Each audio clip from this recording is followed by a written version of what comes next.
ठाकुर जी ने सबसे कहा मैं परसों आ जाऊंगा, लेकिन कभी लौट करके वापस नहीं आए। लेकिन जब से ब्रज से आए, श्री कृष्ण के बिना सारा ब्रज मंडल अनाथ हो गया है। देखिए ये बड़ा गंभीर विषय है। आज की जो कथा है ना, सत्र की उद्धव गोपी संवाद की है, इसलिए अपने हृदय को बहुत चंचल ना करके कथा के अंदर ही एकाग्र करें। राधे राधे।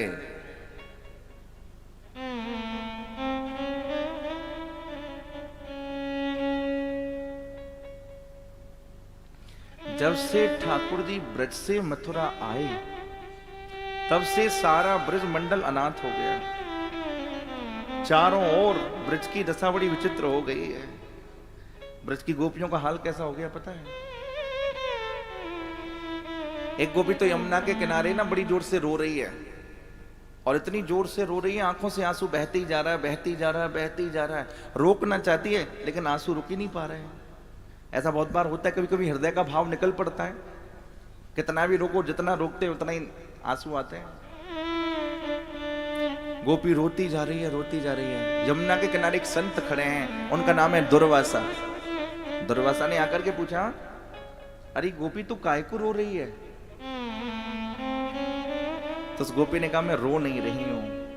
देखो अब सबके सामने रोना भी ठीक नहीं है। मेरी और मोहन की बातें ये मैं जानूं या वो जाने, दिल की कुछ लुत्फ भरी बातें ये मैं जानूं या वो जाने। बाबा ने पूछा क्यों रो रही है? तो गोपी ने झूठ बोल दिया। बोले बाबा आजकल फागुन को महीना चल रहे हो, और फागुन के महीना में बोले मेरी आंखिन में अबीर घुस गए हो। फागुन में अबीर माने गुलाल। बोले मेरी आंखिन में अबीर घुस गए हो, यानी अबीर के कारण मेरी आंखिन में ते आंसू आए रहे। तो गोपी यमुना जल अपने हाथ में लेकर के बार बार अपनी आंखों में डालती है। यमुना के किनारे खड़ी है, रोती जा रही है, रोती जा रही है, रोती जा रही है। प्रातः काल से सायंकाल हो गया। संत दुर्वासा वापस आए, आकर के फिर देखा गोपी वहीं खड़ी खड़ी रो रही है। आकर के पूछ लिया, अरे गोपी कहा तेरी आंख में ते अभी अबीर नाय निक्ष्यो? दर्शन करिए। वो गोपी पता है क्या कहती है? झूठ भी कब तक बोलती है? झूठ बोलने वालों को हमेशा झूठ याद रखनी पड़ती है। कब तक झूठ बोलती? गोपी आई, बोले बाबा कहा पूछ रहे हो? बोले मैं पूछ रहे हूं तेरी आंखन में ते अबीर नाय निकस्यो? तो गोपी ने कहा बाबा मेरी आंखन में ते अबीर तो निकस गयो, पर अहीर नाय निकस्यो। ये अहीर कौन है? आहा। शेष महेश गणेश दनेश सुरेश हो जाए निरंतर ध्यावे, और ताए अहीर की छोहरियां छचिया वर छाछ पे नाच नचावे। अरे लाला तो कुछ चुल्लू वर छाछ दूंगी, एक नाच के दिखा दे। श्रीमद् भागवत महापुराण कहता है ये शाम भ्रूभंग मात्रेण, अगर ठाकुर जी अपनी आंखें टेढ़ी कर दें भ्रकुटी तो ब्रह्मांड उथल पुथल हो जाता है। और गोपी क्या कह रही है? बोले लाला चुल्लू वर छाछ दे दूंगी। जरा विचार करिए, चुल्लू वर छाछ।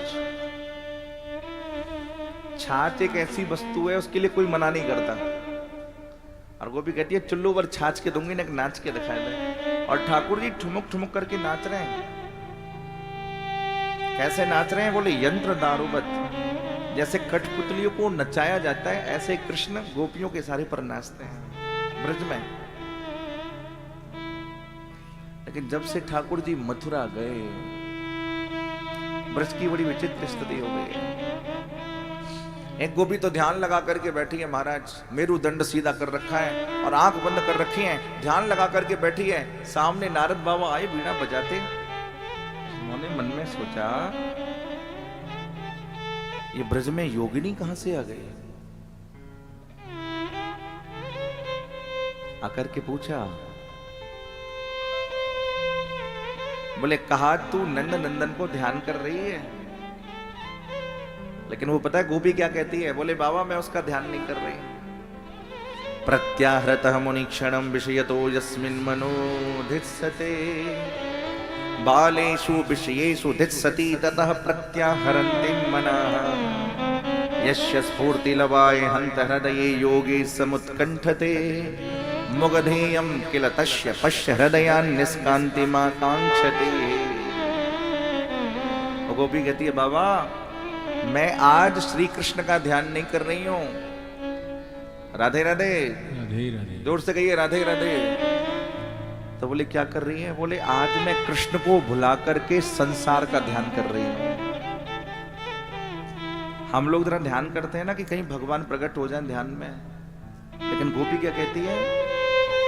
बोले मेरे तन मन में इतने रंग गए हैं कृष्ण कि मुझे कुछ करने नहीं देते हैं, इसलिए अब मैं उनको भुलाने का प्रयास कर रही हूं और संसार के विषयों का ध्यान कर रही हूं।